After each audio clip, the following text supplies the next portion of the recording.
আমি যাকে বিয়ে করেছিলাম মানে আমার স্বামীর একটা 10 বছরের মামাতো ভাই ছিল। সেই 10 বছরের মামাতো ভাইটা আমার দিকে এক অন্যরকম দৃষ্টিতে তাকিয়ে থাকত, যেন আমার কাছে তার কিছু চাওয়া। কিন্তু একদিন হঠাৎ ছেলেটি বলল, আমাকে আপনি স্নান করিয়ে দিবেন। আমি ভাবলাম তার বয়স 10, সে নিজেই স্নান করতে পারে, কিন্তু আমাকে দিয়ে স্নান করাতে চায় কেন? ছেলেটি কান্না করে বলল, আমার মা থাকলে আমাকে ঠিকই স্নান করিয়ে দিত। তার কথা শুনে আমার কিছুটা তার প্রতি মায়া হলো। কিন্তু স্নান করাতে গিয়ে যে ঘটনাটা মাত্র 10 বছরের ছেলে আমার সাথে ঘটিয়েছিল তা শুনলে আপনার মাথা ঘুরে যাবে। তাহলে শুনুন, গল্পটি বলি। আমার নাম সবিতা, আমার স্বামীর নাম অলি। আমি কিছুদিন যাবৎ লক্ষ্য করছি, আমার রুমে প্রতি রাতে 10 বছরের একটা ছেলে আমার রুমে ঢুকে। সেই কম বয়সী ছেলেটি আমার সাথে কি করতে চায় এবং আমার কাছে কি চায়, কিন্তু আমি চোখ মেলে তাকাতেই আমি আর তাকে দেখতে পাই না।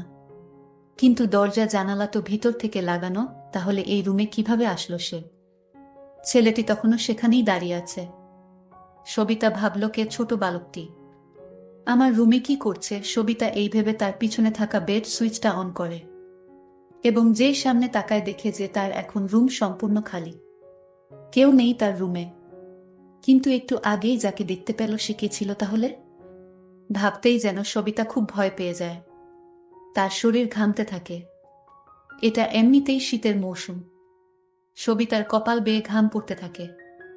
সে ভাবল এটা কোনো ভূতদস্ত। পাশের রুমেই তার বাবা মা ঘুমিয়ে আছে। চিৎকার দিলে হয়তো এখনই উঠে আসবে। কিন্তু সবচেয়ে বড় কথা হচ্ছে, এটা যদি আমার বিভ্রান্তি হয়ে থাকে তাহলে সবাই আমাকে নিয়ে উপহাস করবে। কেননা আমি একজন ডাক্তার। তার কাছে ভূত বলতে কিছুই নেই এখানকার যুগে। আর মাত্র কয়েকদিন পর সে নিজেই নিজের হবু স্বামী অলির সাথে একটা ছোট্ট ক্লিনিক খুলতে যাচ্ছে। অলি নিজেও একজন ডাক্তার। তাদের প্রেম 2 বছর আগে শুরু হয়েছে, যখন তারা মেডিকেলে সেকেন্ড ইয়ার এ পড়ে। সবিতা পড়াশোনায় খুবই তীক্ষ্ণ মেধা সম্পন্ন ছিল, কিন্তু ক্লাসের বাহিরে সে কারো সাথে একটা কথাও বলতো না। সবসময় যেন মন মরা হয়ে থাকত। কিন্তু অলি মনে মনে সবিতাকে খুব ভালোবাসত। যদিও অনেকবার সবিতা অলিকে রিজেক্ট করে দিয়েছিল, কিন্তু অলি ও ছিল নাছোড়বান্দা। সবিতাকে ভালোই ভেসেই যাচ্ছিল। ফলশ্রুতিতে সব গল্পের শেষের মতো একসময় সবিতা অলির কাছে হেরে যায়। এদিকে বর্তমানে সবিতা রুমে কাউকে না পেয়ে কিছুটা হতভম্ব হয়ে যায়। তাই এতক্ষণ ভাবনার জগতে ডুবেছিল। তার ভাবনার বিচ্ছেদ ঘটে একটা অদ্ভুত রকমের বিড়ালের আওয়াজ। বলে রাখা ভালো, এই বিড়ালটা 10 বছরের ছেলেটি আমার রুমে বিড়াল ছেড়ে দিয়েছিল, আমাকে হয়তো ভয় দেখানোর জন্য। এর মাধ্যমে ঘাড় ঘুরিয়ে একটু নিচে তাকাতেই দেখল কালো রঙের একটা বিড়াল সবিতার দিকে তাকিয়ে আছে। সবিতা বুঝতে পারছিল কিছুটা এটা 10 বছরের ছেলের কাজ, কিন্তু কেন সে আমার সাথে এরকম ভয় দেখানোর চেষ্টা করে? অবশ্যই এর পিছনে কোনো রহস্য আছে। আমি ভয় পেয়ে গেলাম বিড়ালটি দেখে। আমি ভয় পেয়ে দৌড়ে মা বাবাকে পাওয়ায় 2 হাত দিয়ে জড়িয়ে ধরি আমি। মা কি হয়েছে জানতে চাইলে আমি সবকিছু বলি। মা বাবা দুইজনই সবিতার রুম দেখার জন্য আসে, কিন্তু তারা সেই ছেলেটি কিংবা সেই বিড়ালটি কোনোটিকে খুঁজে পায় না। জানালাও লাগানো। তাই তারা এক প্রকার নিশ্চিত হয়ে যায় যে তাদের মেয়ে দুঃস্বপ্ন দেখেছে। মা বাবা আমাকে বুঝিয়ে চলে গেল। রুমে শুধু বসে রইলাম আমি। চারদিকে আবার নিজের 2 চোখ বুলিয়ে নিল। মন দিয়ে সবকিছু দেখতে লাগলো। সবিতা নিজেও বুঝে নিল যে এটা শুধু তার দুঃস্বপ্ন ছাড়া কিছুই ছিল না। তাই সে নির্বিঘ্নে আবার শুয়ে পড়ল। পরের দিন সকালে সবিতার ঘুম ভাঙল অলি এর ফোনে। এটা যেন এখন রুটিন হয়ে গেছে। রোজ সকালে সবিতার ঘুম ভাঙানোর দায়িত্বটা যেন অলি নিজেই নিয়েছে। সবিতা পাশে থাকা ফোনটা তুলতেই অলি বলতে লাগলো, কি করো তুমি? এই তো বিছানায় শুয়ে শুয়ে চাঁদ দেখি। এই তোমাদের বাসার ছাদ ফুটো হয়ে গেছে নাকি? না হলে বিছানায় বসে চাঁদ কিভাবে দেখো? আরে বোকা, আমি তো মজা করেছি। তাছাড়া এই দিনের বেলায় চাঁদ কোথায় পাবো আমি? ওহ তাই তো। থাক, আর হাসতে হবে না। কি বলবে বলো, আমার ফ্রেশ হতে হবে। চলো না, আজ আমরা দেখা করি। কতদিন হয়ে গেল দেখা করি না। দেখা হলে গল্প করতে পারবো, মনটা হালকা হবে। শুধু ফোনে কথা বলে সময় পার করে দিই। পরশু দিন ও তো দেখা করলাম। আর আগামীকাল কালই তো আমাদের বিয়ে। ওহ, বুঝেছি। আমি কি বুঝাতে চেয়েছি তুমি বুঝে ফেলেছ। ঠিক আছে, আসবো। এখন বাই। বলেই সবিতা ফোনটা কেটে দিল। ফ্রেশ হয়ে খাবার খেয়ে নিয়ে বেরিয়ে পড়ল যেখানে অলি আর সবিতা রোজ দেখা করে আসছে। সবিতাদের কোনো গাড়ি নেই, তাই সবিতা রিক্সা ব্যবহার করছে। পার্কের সামনে নামতেই দেখে অলি দাঁড়িয়ে আছে। দুইজনে মিলে ভিতরে গিয়ে বসে গল্পগুজব করছে। হঠাৎ করে সবিতা নিজের ভিতর কিছুটা অস্থিরতা অনুভব করতে থাকে। নিজের ভালোবাসার মানুষ, নিজের হবু স্বামীর সাথে সদ্য হাসি খুশি করা মেয়েটা যেন নিমেষেই কিছুটা অস্থিরতা অনুভব করছে। এই অস্থিরতা কিসের চাইতেও যেন মনে করতে পারছে না সবিতা। অলি সবিতার এই দিকটা খুব ভালোভাবে লক্ষ্য করল। সে কিছুই না বলে শুধু সবিতার এমন দশা দেখে যাচ্ছে। হঠাৎ একজন পথভিক্ষুক এসে অলি এর সামনে বলল, স্যার গো কয়টা টাকা দেন, আজ 2 দিন ধইরা কিছু খাই না। অলি নিজের মানিব্যাগ থেকে 100 টাকার একটা নোট বের করে দেয়। কিন্তু এদিকে সবিতার সামনে দাঁড়িয়ে থাকা এই লোকটিকে এক নজরে দেখেই যাচ্ছে। তার যেন চোখের পাতা পড়ছেই না, মনে হচ্ছে সবিতা যেন এই লোকটিকে কত না দিন ধরে চিনে। কিন্তু সবিতার চোখে এই লোকটি 10 বছরের ছেলে, আর অলির চোখে 7 বছরের বুড়ো। সবিতা দেখল ছেলেটি তাকে ইশারা করে বলছে, আজ রাত দেখা হবে তোমার সাথে এবং অনেক কথা আছে। সবিতা তার এই কথা শুনে আর সহ্য করতে না পেরে অজ্ঞান হয়ে যায় এবং অলি এর সামনেই মাটিতে লুটিয়ে পড়ে। অলি ভাবল হয়তো সামনে দাঁড়িয়ে থাকা ভিক্ষুককে দেখে ভয় পেয়ে গেছে, তাই অলি ভিক্ষুকটিকে চলে যেতে বলল। অলি তাড়াতাড়ি করে সবিতাকে তুলে নিজের গাড়িতে শুয়ালো। সবিতাদের বাড়িতে নিয়ে যেতেই নিজের মেয়েকে অজ্ঞান অবস্থায় দেখে সবিতার বাবা মা যেন খুবই চমকে গেল। কিন্তু অলি তাদের সান্ত্বনা দেওয়ার জন্য বলল যে সবিতা শুধুমাত্র ফ্রাস্ট্রেশন এ পড়ে জ্ঞান হারিয়েছে। এই বলে অলি নিজের বাসায় চলে গেল। কোনো না, আগামীকালই তাদের বিয়ে। অনেক প্রস্তুতি এখনো বাদ আছে। পরের দিন দুই পরিবারের মাঝে যেন খুশির পাহাড় নেমে আসে। আজ সবিতা আর অলির বিয়ে। বাহিরের সবাই অলি এর সাথে কথা বলছে, আর এদিকে ঘরের ভিতর সবিতা বসে আছে। রুমে কেউ নেই। যেখানে সবিতার সবচেয়ে বেশি খুশি হওয়ার কথা সেখানে সবিতা কিছুটা মনমরা। ধীরে ধীরে বিয়ে খুব ভালোভাবে সুসম্পন্ন হলো। বউ সেজে অলির বাড়িতে প্রবেশ করল। অলির একটা মামাতো ভাই ছিল, তার বয়স 10 বছর, দেখতে অনেক সুন্দর। ছেলেটির নাম রবিন। অলির মামাতো ভাইয়ের মা বাবা ছোটবেলায় মারা যায়। তার আর আপন বলতে পৃথিবীতে কেউ ছিল না। আর তাই অলি তাকে নিজের বাড়িতে এনে স্কুলে ভর্তি করে দেয়। আর তখন থেকেই অলির মামাতো ভাই তাদের বাসায় থাকে। যাই হোক, আমি যেদিন অলির ঘরে বউ সেজে গেলাম, তখন দেখতে পেলাম 10 বছরের ছেলেটি রবিনকে। রবিনকে আমি দেখে অবাক হয়ে গেলাম। আমার রুমে যে ছেলেটিকে দেখতে পেতাম ঠিক রবিনের মতো। আমার মনে হচ্ছে এই ছেলেটি আমার রুমে যেত, কিন্তু কেন যেত তার মতলব আমি বুঝতে পারিনি। একদিন ঠিকই বুঝতে পেরেছিলাম, সেটা আবার অনেক কৌশলে। এই বিষয়টা পরে বলছি। আমি তখন ছেলেটিকে দেখে আমি তাকে ডাক দিলাম, রবিন তুমি আমার কাছে আসো, তোমার সাথে আমার কথা আছে। আমি ডাক দেওয়ার সাথে সাথেই সে আমার কাছে চলে আসলো। আমি তাকে জিজ্ঞেস করলাম, তুমি কতদিন ধরে এ বাড়িতে আছো? সে বলল, আমার বয়স যখন 5 তখন থেকেই আমি এ বাড়িতে আছি। তোমার মামাতো ভাই মানে অলির সাথে যে আমার প্রেম ছিল সেটা তুমি কি জানতে? সে বলল, অলি ভাইয়ার আর তোমার যেদিন প্রথম সাক্ষাৎ করো এবং ভাইয়া যেদিন তোমার সাথে ফোন আলাপ করে তখন আমি সব শুনতাম। তোমাদের প্রেম সম্পর্কে সব জানতাম আগে থেকেই। আমি তার কথা শুনে অবাক হয়ে গেছি। তাহলে কি এই ছেলেই আমার রুমে রাতে যেত? কিন্তু কেন যেত? এর কিছুই আমি জানতাম না। তবে কেন যেত এটা আমার জানতে হবে। কিছুদিন পরের কথা, আমি যখন বাথরুমে স্নান করতে যাই তখন এই বাচ্চা ছেলেটিকে আমি বাথরুমে দেখতে পাই। আমি যেদিকেই যাই শুধু তাকেই দেখতে পাই। কেন সে আমাকে ফলো করে?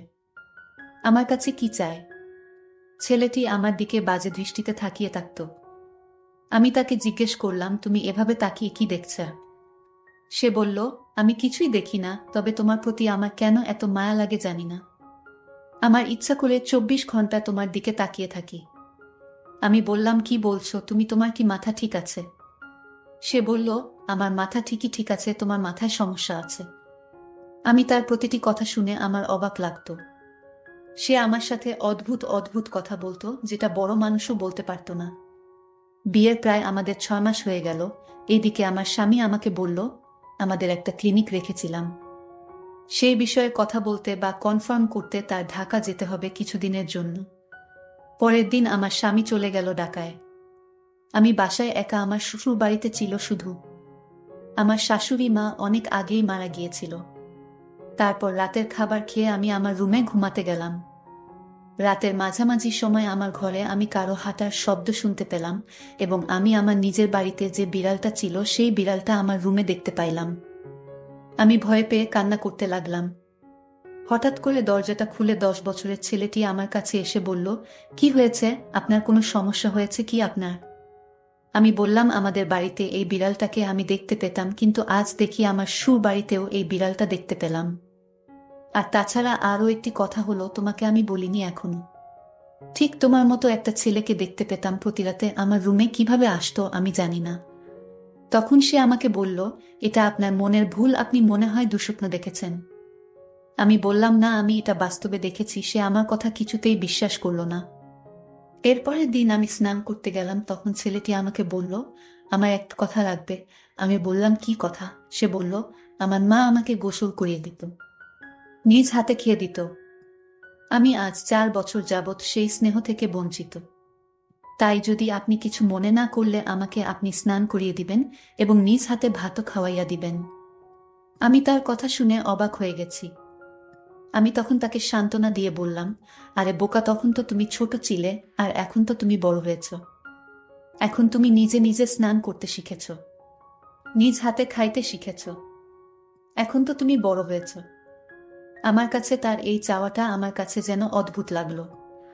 সে নিজেই পারে স্নান করতে, কিন্তু আমাকে বলছে স্নান করিয়ে দিতে। সে বলল, কোনো কিছু বলছো না যে আমি তাকে বলেছিলাম? আমি বলেছিলাম, তুমি আমার ছেলে না, আর তাই আমি তোমাকে স্নান করিয়ে দিতে পারবো না। হঠাৎ লক্ষ্য করলাম ছেলেটির চোখ দিয়ে পানি জল জল করে পড়ছে, কান্না করছে, আর আমাকে বলতে লাগলো, বড়দের কাছ থেকে শুনেছি ভাবি হচ্ছে মায়ের সমতুল্য।